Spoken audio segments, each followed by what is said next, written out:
একজন উপদেষ্টাকে সাংবাদিকরা প্রশ্ন করেছিলেন যে উপদেষ্টারা রাজনীতিতে আসবেন কিনা, তো উত্তরে তিনি বলেছেন তারা রাজনীতিতে আসবেন কিনা বা আসবেন কিনা সেটা সময় বলে দিবে।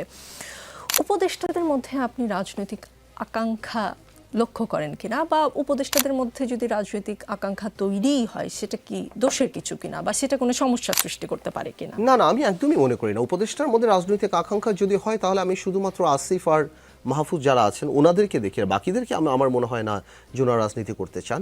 অফকোর্স ওনারা রাজনীতি করতেই পারেন, কিন্তু প্রবলেমটা হলো আপনি দলও করবেন, আপনি সরকারেও থাকবেন, এইটা একটা কনফ্লিক্ট অফ ইন্টারেস্ট দাঁড়ায়। এই জিনিসটা ভবিষ্যতে ওনাদেরকে অনেক প্রশ্নের মুখে ফেলবে যে আপনি দলও করছেন, কারণ আপনারা যে ওখানে উপদেষ্টা আছেন এটা তো স্টুডেন্ট কোটায় আছেন আপনারা, তাই না? সো এক ব্যক্তি নাহিদ যদি ছেড়ে দিয়ে নাহিদ যদি আজকে হঠাৎ করে এই দলের আহ্বায়ক হয়ে যায়, তার মানে এই না যে আর বাকি সবাই এখান থেকে মুক্ত। বিকজ যেই কয়জনই উপদেষ্টা হয়েছেন তারা স্টুডেন্ট কোটায় হয়েছেন, তার মানে স্টুডেন্ট রিপ্রেজেন্টেটিভ এখনও সরকারে আছে, at the same time they are making a political party. So এটা আমার মনে হয় একটু দৃষ্টিকটু, এটা এটা এটা করা উচিত হয় না। আমার মনে হয় প্রত্যেকটা উপদেষ্টারই পদত্যাগ করা উচিত ছিল যারা রাজনৈতিকভাবে সামনে করতে চায়। এবং আমি মনে করি রাজনীতি সেটা এখনই, হ্যাঁ এখনই করা উচিত, আদারওয়াইজ তো এটা প্রশ্ন দাঁড়াবে। আমরা তো দুই একদিন পরে তো আমরা এই কথাগুলি বলা আরম্ভ করব যে আপনারা তো দলের থেকে দল বানাচ্ছেন।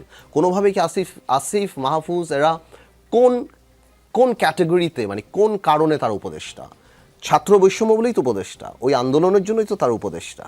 তো আজকে যে দলটা হলো ওই আন্দোলন থেকেই তো দলটা হলো, তারাই তো করলো, তাহলে তারা বেনিফিট পাচ্ছে না? তো আমার মনে হয় এই জিনিসটা একটু দৃষ্টিকটু হয়ে গেছে। আমার মনে হয় ওনাদের এটা ছেড়ে দেওয়া উচিত, এবং আমি শিওর ওরা ভালো করে পলিটিক্স করলে এটা দোষের কিছু নয়। আমরা চাই, দেখুন আমি কিন্তু ছাত্রদেরকে খুব পজিটিভলি দেখি, এবং আমি এটাও দেখি যে ওনারা পলিটিক্যাল এডুকেটেড না, they are very young, you have to give it time. ওনাদের কাছ থেকে পলিটিক্যাল ভুল ত্রুটি হতেই পারে।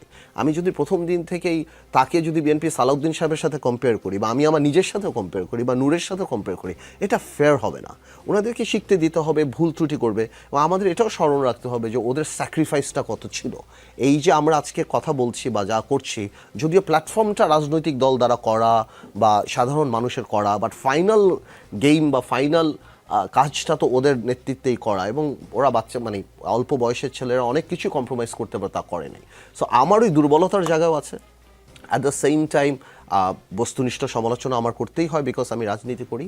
কিন্তু ওরা যদি রাজনীতি করে বা ওনারা যদি রাজনীতি আসেন, আমি হৃদয় থেকে স্বাগত জানাই, বিকজ আমরা চাই না। মেজর প্রবলেম আমি মনে করি বাংলাদেশে সেটা হলো ভালো ছেলেরা রাজনীতি করে না। সুতরাং এখানে যদি ওরা যদি 10টা ভালো ছেলে রাজনীতিতে দিতে পারে, যাকে আমরা দেখে যেতে পারবো আগামী 10-15 বছর পরে যারা বাংলাদেশকে লিড করবে, I would be very happy. G.